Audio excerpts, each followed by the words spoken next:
স্থাপনা।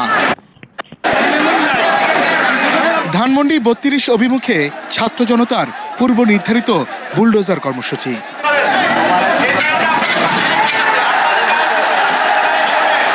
গুড়িয়ে দেওয়া হয় শেখ মুজিবুর রহমানের বাড়ির বেশ কিছু অংশ, ভেঙে ফেলা হয় নিরাপত্তা বেষ্টনী সহ বিভিন্ন স্থাপনা।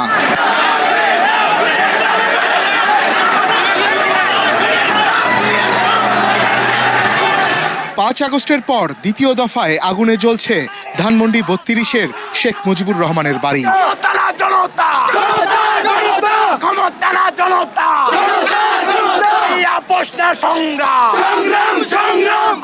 এ যেন ছাত্র জনতার ক্ষোভের বহিঃপ্রকাশ।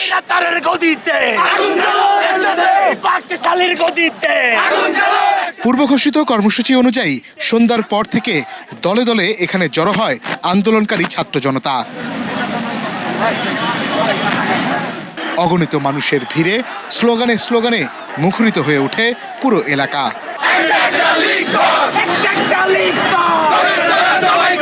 বুধবার রাত ৮টার পর ভাঙচুর চালানো হয় বাড়িতে।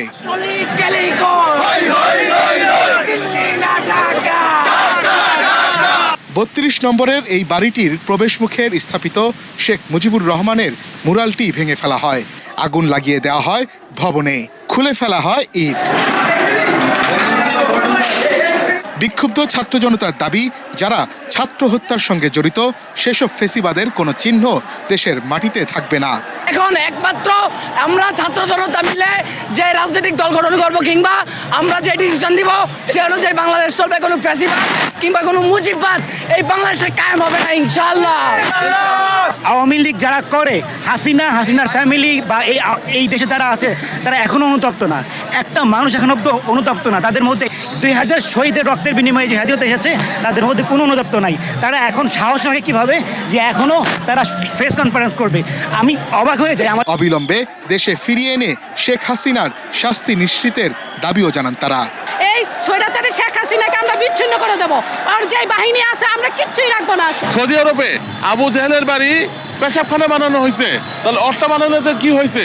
অর্থ পেশাবখানা করা হবে, ঠিক নাকি?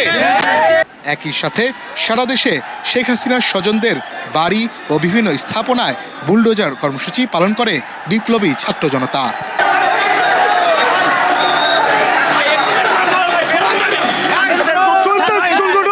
ছাত্রলীগকে নিষিদ্ধ করতে হবে, সমগ্র আওয়ামী লীগকে বাংলাদেশ থেকে ভারতের নিষিদ্ধ করতে হবে দেশ থেকে। স্লোগানে এভাবেই তারা তাদের দাবি দাওয়াগুলো তুলে ধরেছেন।